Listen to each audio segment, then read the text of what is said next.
Assalamualaikum warahmatullahi wabarakatuh. Di sini kami akan membuat video tugas mata kuliah Zat dan Energi, Sumber Energi Baru dan Terbarukan yang berjudul Pembangkit Listrik Tenaga Panas Bumi oleh kelompok 3. Baik, sebelumnya perkenalkan dulu nama-nama kelompok kami. Yang pertama Khairiyah Trimusrifa dengan NIM T2018-10017. Yang kedua Anis Alfia Muhimmatunisa dengan NIM T2018-10018. Dan yang ketiga Nurjinda Fitratul Islamiyah dengan NIM T2018-10019. Dan yang keempat Evi Triani Nurjana dengan NIM T2018-10020. Dan yang terakhir Ruli Quinta Balukis Amalia dengan NIM T2018-10021. Selamat menyaksikan. Saya akan menjelaskan tentang pembangkit listrik tenaga panas bumi. Apa sih pembangkit listrik tenaga panas bumi itu?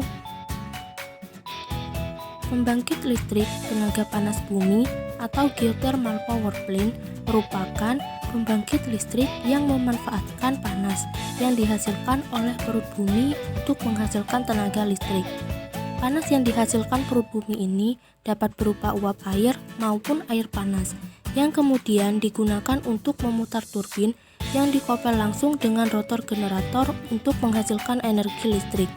Pembangkit listrik tenaga panas bumi merupakan pembangkit listrik yang ramah lingkungan karena emisi karbon dioksida hanya berkisar di angka 75 gram per kWh. Jauh lebih rendah dari emisi yang dihasilkan oleh gas alam, minyak bumi, dan batu bara. Selain untuk pembangkit listrik, energi geotermal atau panas bumi ini dapat digunakan di beberapa sektor, seperti sektor pertanian, pariwisata, dan penghasil energi panas. Yang pertama, sektor pertanian. Energi panas bumi ini dapat dimanfaatkan untuk pengeringan hasil pertanian. Yang kedua, yaitu sektor pariwisata. Energi panas bumi menghasilkan uap air panas. Uap air panas inilah yang akan menjadi pusat pemandian air panas dan dapat dijadikan objek pariwisata. Yang ketiga, sektor penghasil energi panas lainnya. Energi panas bumi ini menghasilkan uap panas yang dapat dimanfaatkan sebagai sumber energi baru. Contohnya, pemanasan ruang dan rumah kaca untuk tanam. Selanjutnya, mari kita lihat cara kerja dari pembangkit listrik tenaga panas bumi tipe biner. Di paling bawah terdapat daerah kemerahan. Ini merupakan daerah panas bumi yang berasal dari inti bumi. Dan inti bumi sendiri memiliki panas yang bersuhu antara 5 sampai 7000 derajat Celcius. Dan panas bumi ini terpancar dari inti sampai ke lapisan yang merah ini yang bersuhu lebih dari 100 derajat Celcius. Kemudian di atasnya terdapat sebuah aquifer yang dapat menyimpan air, sehingga air ini dipanaskan oleh si panas bumi tadi. Dan aquifer ini biasa disebut dengan daerah waduk yang didominasi air atau water dominated reservoir. Kemudian bisa kita lihat di dalam aquifer ini terdapat dua pipa, yaitu pipa merah dan oranye. Pipa merah ini berfungsi untuk mengalirkan air dari aquifer ini menuju ke atas, terus ke atas hingga ke sebuah katup ini. Dan biasanya katup ini dinamakan dengan production wellhead atau kepala sumur produksi. Jadi dari pipa tersebut air akan masuk ke yang namanya hill exchanger. Jadi hill exchanger ini merupakan tempat keluar masuknya air yang akan diproses menjadi uap ya. Jadi gini, prosesnya pertama dari pipa, air tersebut akan dialirkan ke hill exchanger, lalu hill exchanger ini akan mengubah air menjadi bertekanan yang lebih rendah dan dialirkan kembali melalui pipa injection wellhead ini yang berwarna oranye turun ke bawah menuju ke aquifer yang tadi lagi.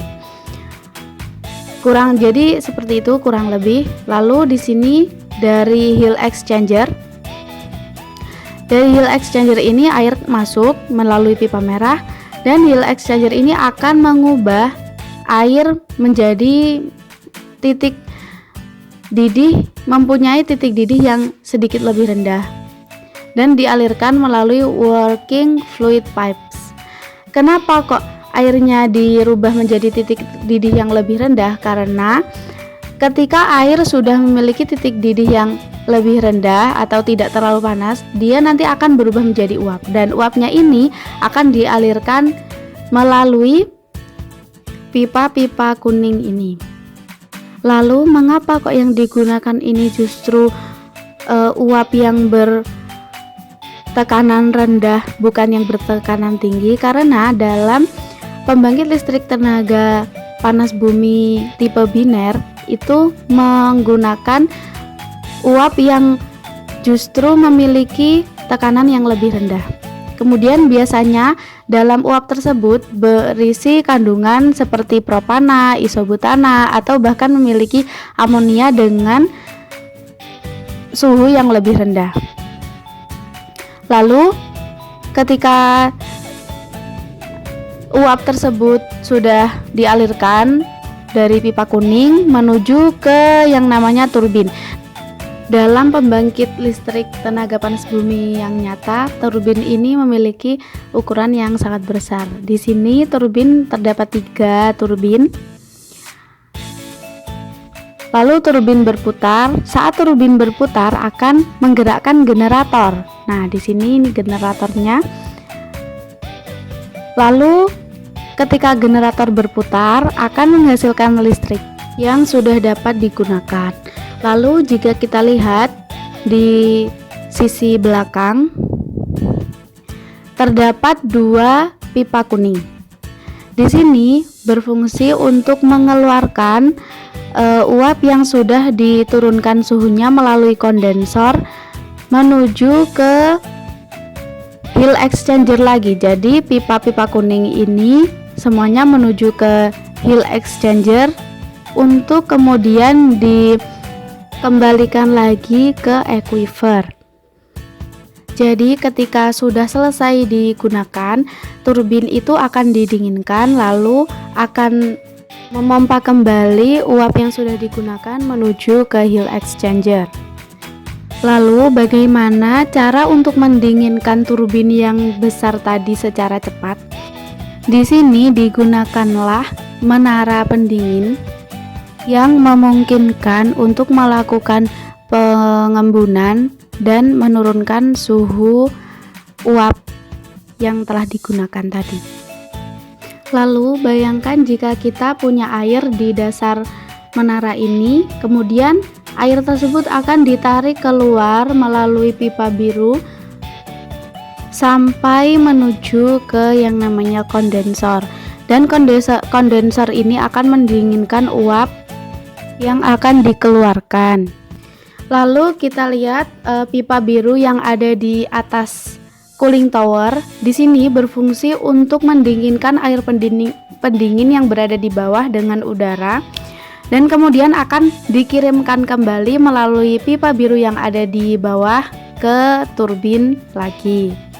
Cara kerja pembangkit listrik energi panas bumi atau biasa disebut dengan geothermal.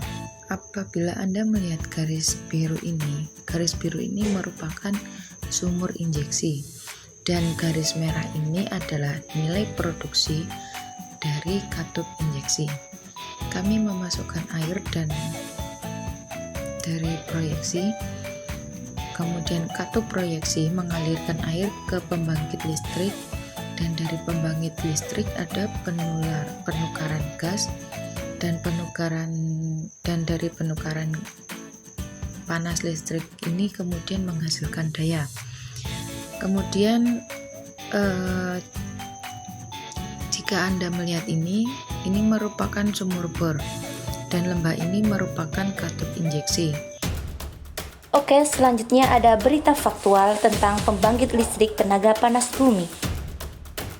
Di Indonesia memiliki berbagai potensi energi yang terkandung di dalamnya, termasuk panas bumi. Nah, salah satu sumber panas bumi terdapat di Kamojang yang berada di gugusan Gunung Guntur, Kabupaten Bandung, Jawa Barat. Hal ini yang kemudian dimanfaatkan oleh PT PLN Persero. Sejak tahun 1982, PLN telah memanfaatkan energi panas bumi untuk menghasilkan energi listrik melalui pembangkit listrik tenaga panas bumi, yaitu PLTP, yang berlokasi di Kamojang, Kabupaten Bandung, Jawa Barat. Diawali oleh satu unit pembangkit berkapasitas 30 MW, kini PLTP Kamojang telah memiliki 3 unit pembangkit dengan total kapasitas sebesar 140 MW. PLTP Kamojang kini telah dikelola oleh anak usaha PLN, yaitu PT Indonesia Power melalui unitnya Kamojang Power Generation O dan M Service Unit atau POMU. Nah, meskipun menjadi PLTP pertama di Indonesia, tidak lantas menurunkan kinerjanya. Terbukti hingga tahun 2019, IP Kamojang POMU dapat menjaga kesiapan unit pembangkit Equivalent Availability Factor atau EAF mencapai 96,44. Nah, salah satu kunci utama yang menentukan kinerja PLTP adalah melakukan pemeliharaan secara rutin setiap 24.000 jam atau setara dengan 3 tahun sekali. Pemeliharaan mesin pembangkit dan pipa-pipa besar yang menjadi ciri khas PLTP menjadi kunci utama pabrik listrik ramah lingkungan ini tetap beroperasi dan menjaga keandalannya hingga detik ini dari ketinggian 1.500 di bawah permukaan laut (dpl). Selain itu, untuk menjaga kinerja PLTP ini, PLN harus menjaga kelestarian hutan yang menjadi tempat pengerukan sumber panas bumi. Sumber panas bumi bisa terus dimanfaatkan jika air di sekitar hutan juga terjaga. Nah, oleh karena itu, berbeda dengan sumber energi fosil yang semakin dikeruk semakin habis, pengeboran energi panas bumi ini harus seimbang dengan keberlangsungan hutan dan gunungnya. Program CSR untuk menjaga area tangkapan air salah satunya dilakukan melalui program Corporate Social Responsibility atau CSR. Indonesia Power memberdayakan masyarakat untuk melakukan budidaya tanaman kopi pelat. Nah, tanaman kopi tersebut ditanam di kaki gunung Papandayan oleh mitra binaan sebagai tanaman penyangga untuk mencegah longsor di daerah pegunungan dan sebagai area tangkapan air yang fungsinya sebagai natural recharge sumber uap panas bumi.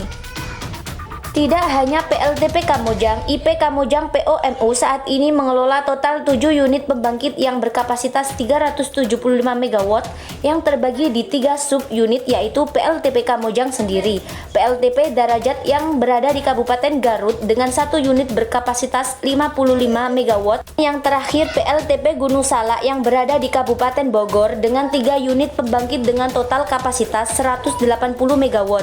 Selain itu, di luar Jawa, IP Kamojang POMU juga mengelola PLTP Ulumbu yang terletak di Nusa Tenggara Timur sebesar 10 MW.